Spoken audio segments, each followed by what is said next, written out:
Je dis d'une part que l'enfant est violent et que les parents sont soit absents, soit complices.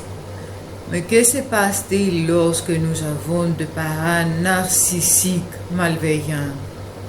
Une tentative persistante est faite pour présenter l'enfant comme malade, comme fou. C'est une tactique très courante, mais l'enfant ne peut pas avoir une analyse statistique pour le savoir. Il y croit, donc il croit qu'il a un problème. Il ne peut même pas comparer dans cet environnement dans lequel il a grandi.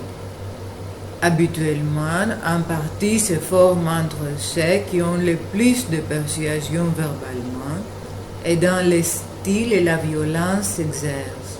La violence peut être physique dans les pires cas, mais elle est certainement mentale dans la moyenne.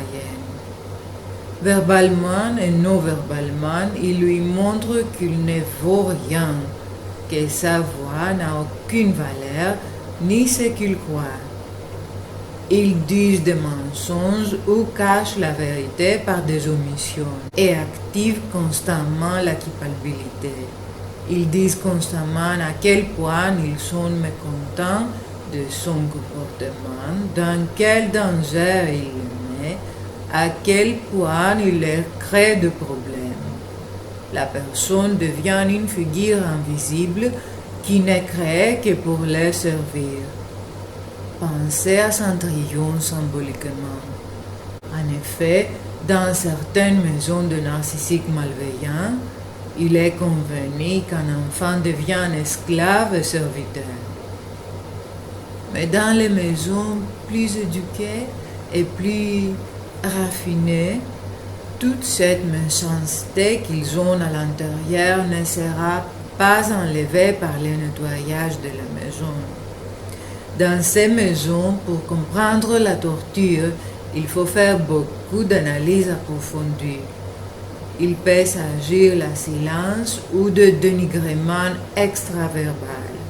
Ils peuvent littéralement, et c'est là la plus grosse distorsion, et il faut être très éveillé, dire « Pour ton bien, je tiens à toi » et tout dire en te regardant dans les yeux. Mais il faut se réveiller et comprendre.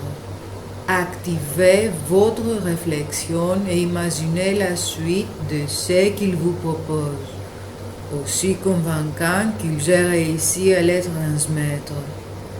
Que diable, c'est pour mon bien.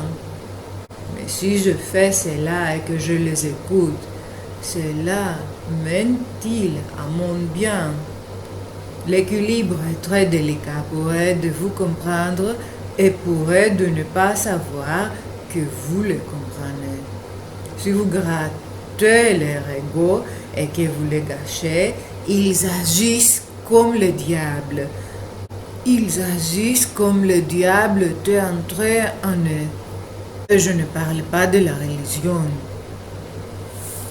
Je parle de gens qui, si vous les secouez un peu la fiction qu'ils ont créée sur leur bonté, l'enfer sort d'eux, et ils veulent faire de dégâts pour se soulager, car il n'y avait qu'un seul moyen pour créer la paix et la tranquillité parmi eux, pour vous faire détruire. Cela les a beaucoup calmés.